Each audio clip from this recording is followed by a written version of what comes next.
धन्वंतरी महाराज ने उठाया और पीठ पर रख लिया। जैसे ही पीठ पर रख लिया, जहां तक दृष्टि इनकी पहुंच सकती थी वहां तक तो ये अपना काम का असर दिखाते। धन्वंतरी ने पीठ पर बेत को डाला और वही तक्षक धन्वंतरी के पीठ में खुजली हुई, और जैसे ही खुजली उस बेत से करने लगे धन्वंतरी, तक्षक ने डस लिया पीठ में। अब धन्वंतरी के पीछे मुड़कर दृष्टि तो नहीं पड़ सकती, इसलिए धन्वंतरी का मरण हो गया, धन्वंतरी की मृत्यु हो गई, साफ रास्ता हो गया। तक्षक चल पड़ा। बैठकर राजा परीक्षित यज्ञ करने के लिए जा रहे थे, और जैसे ही वहां पर पहुंचे हैं, फूलों की टोकरी में आज वो तक्षक बैठ जाता है सूक्ष्म रूप बना करके। सूक्ष्म रूप बना करके जैसे ही महाराज ने कहा यहाँ पर किसी की अनुमति नहीं कि कोई यहाँ पर पुष्प फल लेकर के आए, लेकिन जिस समय यज्ञ पूर्ण होने के लिए जा रहा था, पूर्ण कथा सुनी इन्होंने। कथा सुनने के बाद में यज्ञ करने के लिए आज परीक्षित जा रहे थे, उन फूलों की टोकरी में तक्षक छिपकर बैठ जाता है सूक्ष्म रूप बना करके। जैसे ही वहां पर पहुंचे, महाराज को फूलों की आवश्यकता पड़ी पूजा के समय, और जैसे ही फूल मंगाए गए उसमें देखा गया, लेकिन कहीं नजर नहीं आया, लेकिन सूक्ष्म रूप बना करके पुष्प के अंदर बैठ गया।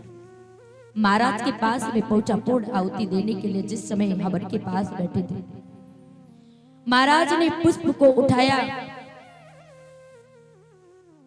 केवल परीक्षित की नाक से रह गए थे, पूरा शरीर बज का बन चुका था। कथा सुनते सुनते एक शंका के कारण महाराज जैसे ही पुष्प को अपने पास में नाक के पास में ले जाता, वही तक्षक अपने असली रूप में आ जाता है। नाक के पास लगाइए फूल को, हाँ केवल फूल को लगाइए, केवल उठा करके ऐसे, हाँ दोनों लोग लगाइए। जैसे ही आज पुष्प को अपने पास सानिध्य में लेकर गए, तक्षक अपने असली रूप में आ जाता है, और आने के बाद में राजा परीक्षित के नाक में डस लेता है। सुनकर पीछे फेंक दो पुष्प को।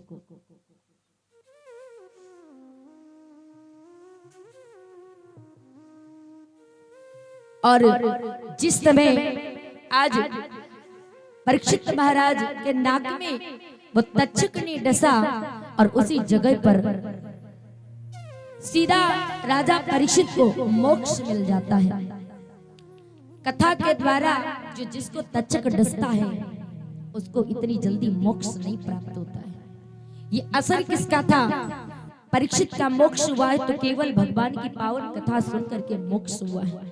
पूरा शरीर वज्र का बन गया, मोक्ष हुआ। मोक्ष होने के बाद में सीधा परम धाम को, भगवान के परम धाम को सुधार जाते हैं, और सुधारने के बाद में आज परीक्षित मोक्ष हो जाता। बोली परीक्षित महाराज की, नवल देवी मैया की। इस प्रकार से परीक्षित का पूर्ण समय हुआ, और समय होने के बाद में सीधा परम धाम को पहुंचे हैं। तो आइए 501 मुद्रा